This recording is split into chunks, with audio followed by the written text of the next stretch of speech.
Hello everyone, welcome to an analysis of dance, where we discuss the movements and debuts of the Billboard Hot Dance charts in immaculate detail, with in-depth reviews of each debut each week. Wow, 2 busy weeks in a row, this is more like it. Seriously, these last 2 weeks have been some of the most exciting for the year ahead, not just because of the large shifts in the charts, but also the quality of said debuts being mostly good across the board. That's great to see. Such was the case with this week, where we got 7 debuts, the majority of which are once again really good. I was genuinely surprised by it. Hell, that even translates to our top 10, where I'm Good Blue by David Guetta and BB Rexa at number 1 looks very shaky, mainly thanks to radio finally hitting its peak and weaker streaming showing some long overdue weakness. It's finally vulnerable. Good riddance. And the song that will likely challenge it hard is BZAP Music Session 453 by BZAP and Shakira, surging up to number 2 as expected, roaring up the streaming charts with an insane margin, solid sales, and even a fair bit of radio support behind it.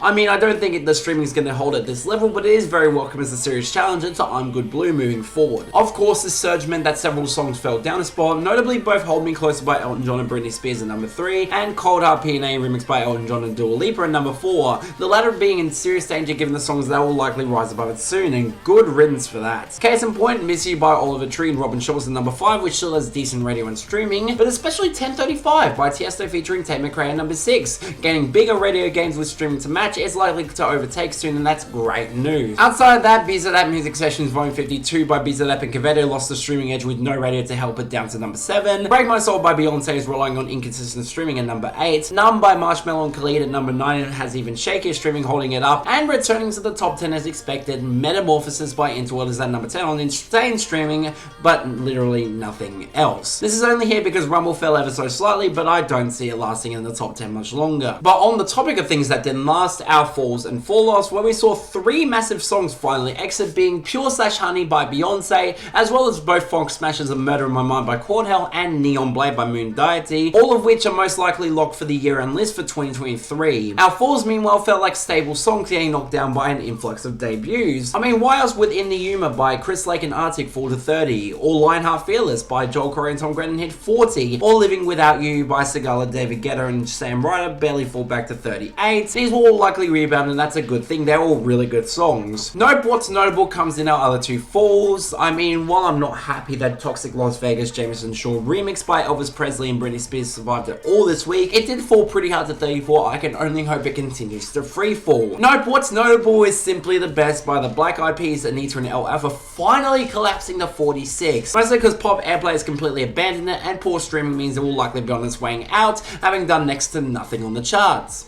Good. But once again, we did have a sizable list of comebacks, unfortunately for the worse, given the best of them is Wish on an Eyelash Part 2 by Morat and the Chainsmokers, returning off residual hype from the new single to 50. And that's definitely not enough to make up for Forever by Griffin featuring Ellie Duhay at 44, and Worst Day by Millennium and Max at 48. I can only hope these 2 fall off next week. They're not good. Our jumps, meanwhile, were minuscule but mostly good. Yes, No Love for You by Regard and Drop G ran up to 36, but it's honestly not as bad as when I first reviewed it. I'll give it that. It has kind of grown on me a little bit. And once you include BZAP Music Sessions Volume 53 in the top 10, as well as Viaje by Farruko rebounding nicely to 35, this is a really promising set. Not bad. But on to yet another big list of debuts, beginning with something really strange in number 47, Trench by FETISH.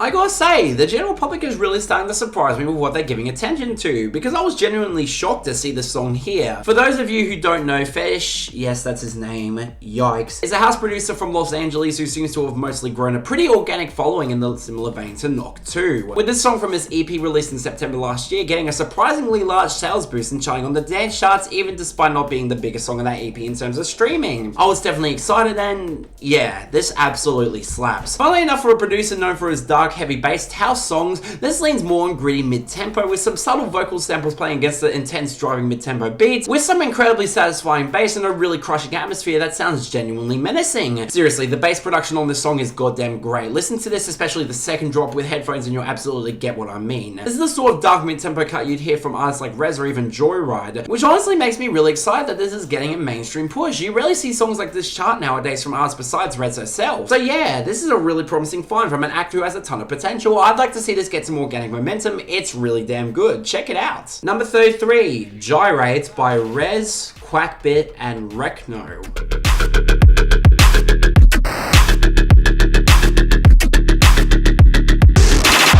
Oh, and on the topic of Rezz, here's her new song featuring Quackbit and Wreckno, the latter of which has actually already charted on the dance charts with that song he did with Grizz, Medusa, which was actually a really good song. I was also quite excited for this, given I've liked a lot of Rezz's original work as of late, and yeah, this is solid too. All three producers provide another really gritty mid-tempo beat, although this one's a lot more retro-leaning with the glitchier synths, the chiptune stabs, and a much more upbeat sound. Honestly, I just really like just how little the song holds back in maintaining its energy, thanks in part to the drop switch-ups in the crazy good sound design where every synth and percussion sounds so crisp next to the other elements. This song is constructed super well, touching on the dystopic atmosphere of the majority of Rezz's best songs. So yeah, not much more to say, it's another really good song. I don't know if it's going to stick around, but it's really solid. Check this out too. Number 28, Work With My Love by Alok and James Arthur.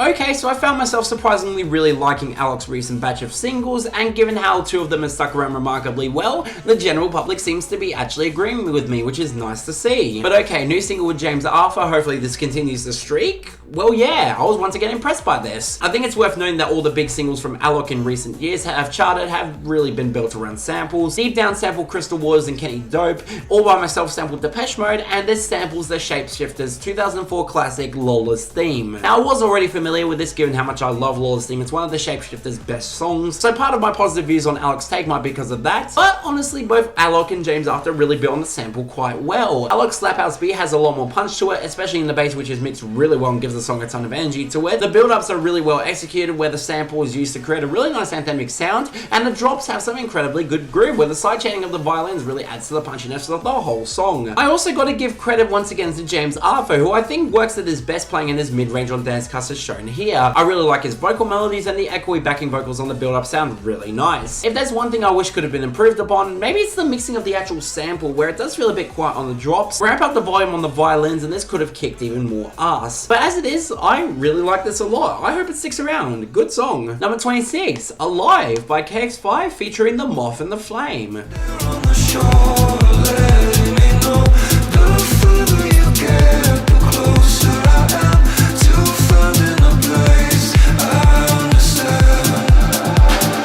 I was genuinely shocked to see this song cross over. I mean, this came out months ago. It didn't even debut in its Impact week. What the hell was it doing charting now? Well, not only did this get a big remix from Cream that impacted this week, it actually seems like it's got a bit of residual momentum after being released. I mean, it's Kx5's second most streamed song under this name behind Escape. Kinda interesting when you consider the other songs that actually charted before it. But hey, this has happened before. Is it deserved in this case? Well, yes, absolutely. In fact, this might actually be my favorite of the Kx5 singles since Escape. For one, the production is excellent. This is probably the most clear case of Cascade and Deadmau5's sound working at their most balanced and best together since Escape. The atmospheric progressive house-leaning verses have some absolutely gorgeous size and space to them, as those synths just echo out against the heavier percussion and some very minimalistic melodies, before transitioning into the absolutely banging drops where the buzzy lead synth shines amongst the heavier techno beats that's really well mixed. It's a song that feels so big and epic, which is absolutely the side of both producers that works the most for me. The Moth and the Flame was also a really good choice for vocals here, hitting the right balance of solo and vocal tone that reminds me of a lot of Bob Moses' lead vocalist in the best way possible. He fits so well on this song and elevates it to another level with his incredible harmonies on that build up. So yeah, fucking excellent song. I can only hope the natural momentum means it sticks around. That would be awesome to see. Check this out. Number 17, Make Me Feel by the Chainsmokers and Cheyenne Gilles.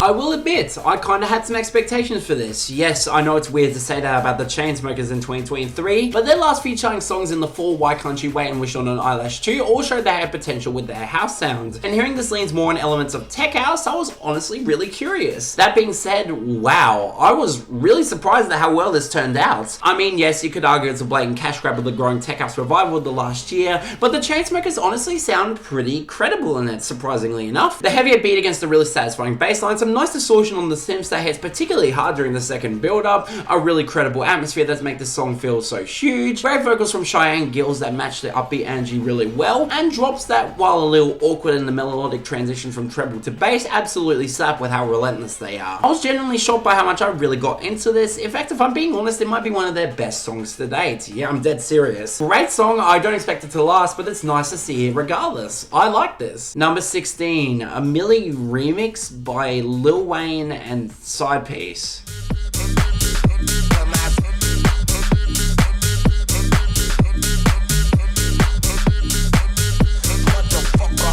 And on the topic of the Tech House revival, here's yet another addition to the long list of Tech House remixes of established songs from years ago that was getting tired by the second attempt. Honestly, I had rock bottom expectations given that while I like SIDEPIECE, him remixing Lil Wayne's Milli seemed very questionable at best. Milli isn't really a favourite from Wayne for me as is, so making it into Tech House where there's no real remix potential with the original song, it's odd at best. Unsurprisingly, after hearing this in full, I absolutely stand by this statement because this remix isn't good. For starters, why the hell are the titular vocal samples so incredibly loud here? They just get grating in record time, especially when the beat behind them comprises of an empty as hell mix with weaker percussion, barely any melody outside of a middly decent bass, and of course Lil Wayne's verses being chopped into oblivion with blatant time stretching that not only sounds awkward but feels so isolated against this mix. It gets even worse by the end where the pitch shifted vocals are raised up several tones and get particularly awful. I have no idea why SIDEPIECE thought that was a good idea. They don't sound good in the slightest. This is basically what most people dislike Pump It Louder by Tiesto and the Black Eyed Peas for, except this time it's even worse because there's no energy to this beat to match the vocals. The original felt lively where the bass was actually complementary to the vocals and the percussion was much harder.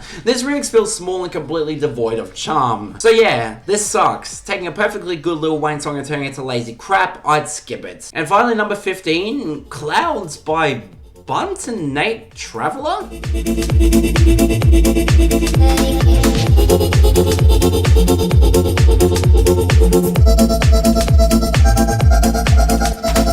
Okay, wow, this genuinely shocked me. For those of you who don't know, BUNT is a former German duo turned solo house producer who's actually been blowing up off his mix of folk, indie, and house music. He actually already charted here back in 2016 with Old Guitar, which I will admit is a decent song but felt like a blatant ripoff of the late Avicii sound at the time. It didn't really stick for me. So fast forward to now and the song went viral on TikTok where Nate Traveler's song You was sampled and pitch shifted up, and wow, it's certainly interesting. Let me just say that I actually found Nate's pitch shifted vocals to really work well here. He's mixed in a way where the higher pitches of the production matches tone quite well to create a really intriguing atmosphere. More importantly, the production behind him is really interesting too, comprising of this strange triplet in the synths against a much lower percussion line that ramps up for really fast and fun drops that use the vibrato effect on their vocal samples really well. It's a really pretty and vibey song that I can definitely understand why it went viral on TikTok. Not much more to add, I genuinely think this has the chance to stick around. I'm mostly okay with that. This is good stuff too. But it's not the best here. That's easily going to Alive by Kx5 featuring the Moth and the Flame. No questions there. I really hope it sticks around. Honourable runner-up was actually pretty tricky, but given that this was a really good week, I'll skip dishonourable runner-up and give 2 honourable runner-ups to both Trench by FETISH and Make Me Feel by the Chainsmokers and Cheyenne Gilles. Yeah, I'm dead serious. I really liked it. Worst is easy though. It's SIDEPIECE's remix of a Milli by Lil Wayne. Look, I like SIDEPIECE, but that remix was a total dud. I hope it doesn't stick around. Next week, no clue what the hell is coming outside of more Skrillex on the way. We'll have to see. But yeah, that's all for this episode of an analysis of dance. See you next time.